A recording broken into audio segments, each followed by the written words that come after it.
Let me throw you into a moment. Superman is falling, not just physically, morally. The world is screaming for a savior, and he's staring at the ground like, if I move, I break something. Picture Naruto on his knees. Everyone told him he was a nobody, or is nobody. But somewhere inside him is a monster and a destiny. And in a video game, maybe that's you, standing in front of some ancient door that only opens because you're the chosen one. And every time that happens, some part of us leans forward. Because we don't just want action, we want reassurance. We want to believe life has structure, that it's going somewhere, that the pain means something. This is Between Worlds, and I'm Alex, and tonight we're asking the question that sounds like storytelling, but is really psychology.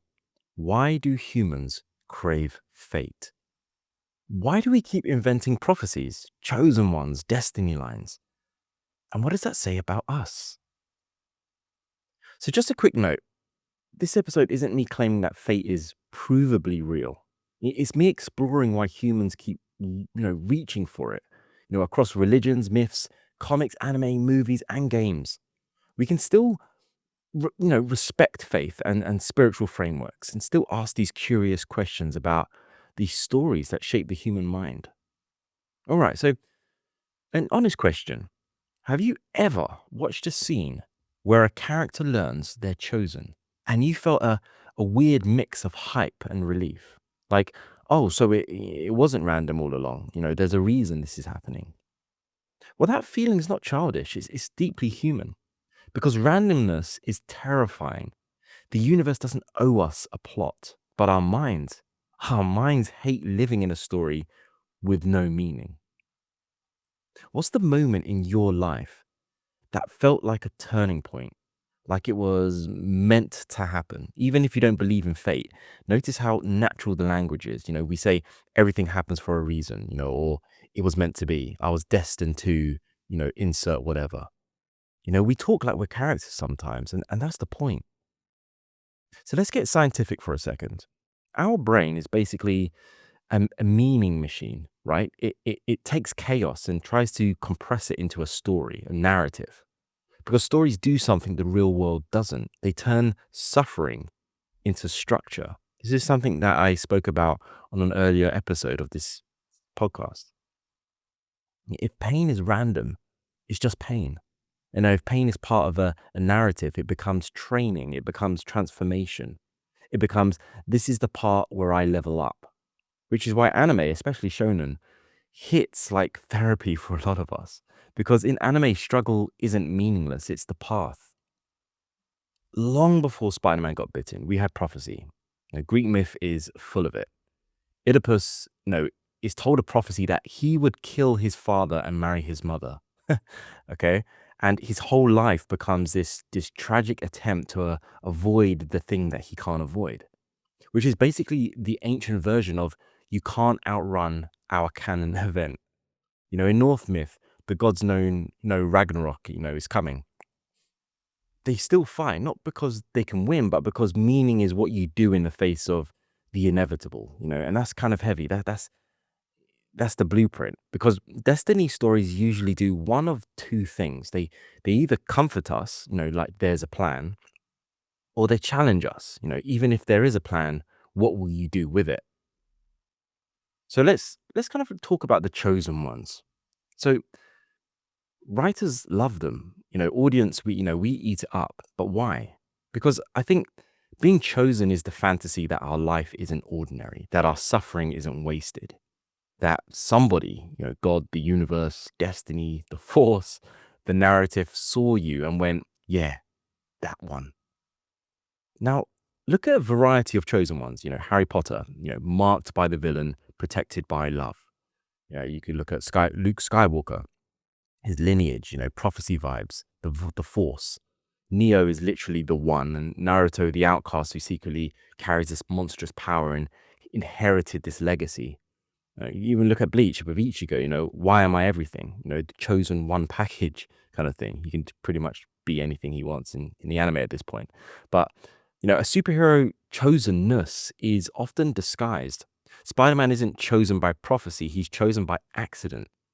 But once he's bitten, fate shows up in a different form, responsibility.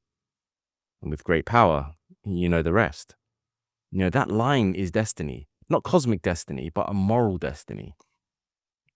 So, all right, plot armor. We mean it because it's obvious, right? A character should be dead, but the story says not today. But the plot armor exists because it's the storytelling version of something real, hope. In real life, you can do you can do everything right and still lose. And in stories, we need a world where effort can matter. So writers give characters these kind of protective layers, convenient timing or impossible survivals, last second rescues, power up like awakenings and stuff. Even when the villain is deciding to talk instead of finishing the job, which happens all the time. But and we often complain about it, but at the same time we rely on it because I guess when we're being like kind of stressed or anxious and tired, we don't want realism. We want the feeling that good can still make it. Here's a theory. Superhero destiny often looks like the world needs you. Anime destiny often looks like you need to become you. In superhero stories, the hero is a symbol. Superman, sorry, he represents hope. Captain America represents this kind of moral clarity, you could say. Batman represents discipline and control. So the destiny is external. Be what the world needs.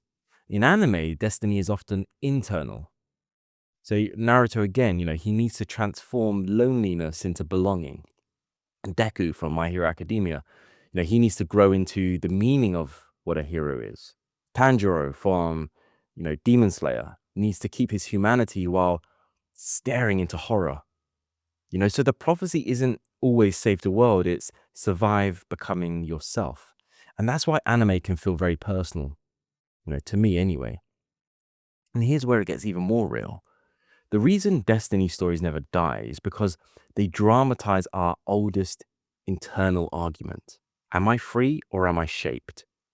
Did I choose my personality? Did I choose my trauma, my opportunities or my limits, whatever it may be? Destiny stories let us act out on that tension.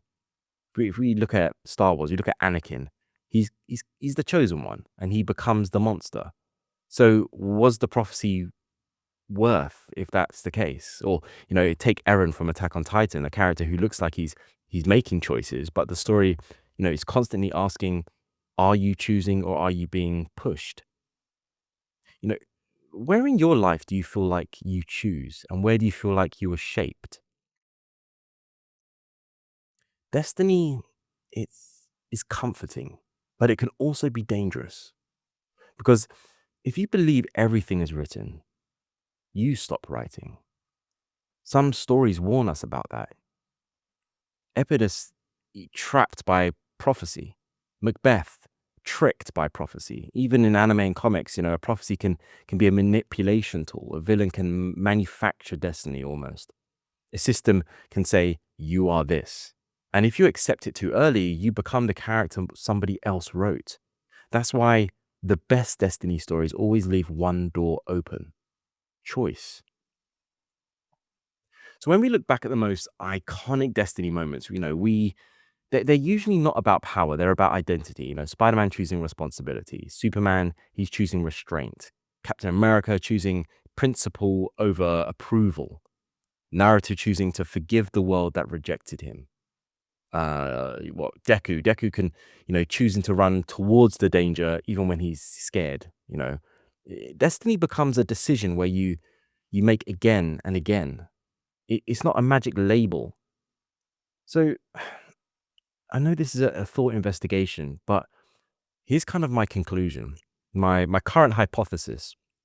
We crave fate because it protects us from the horror of randomness. It turns suffering into some type of map, and it gives identity a shape.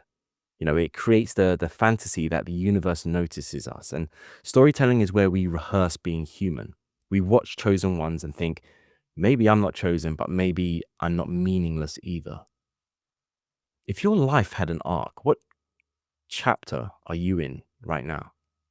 Not what chapter you want, but the chapter you're actually in.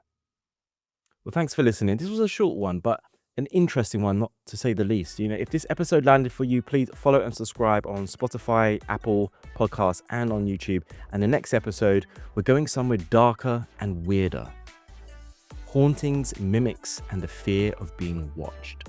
Why ghost stories feel universal and what they reveal about memory, grief, and the psychology of presence. I'm Alex, and until next time, stay curious, and I'll meet you in between worlds.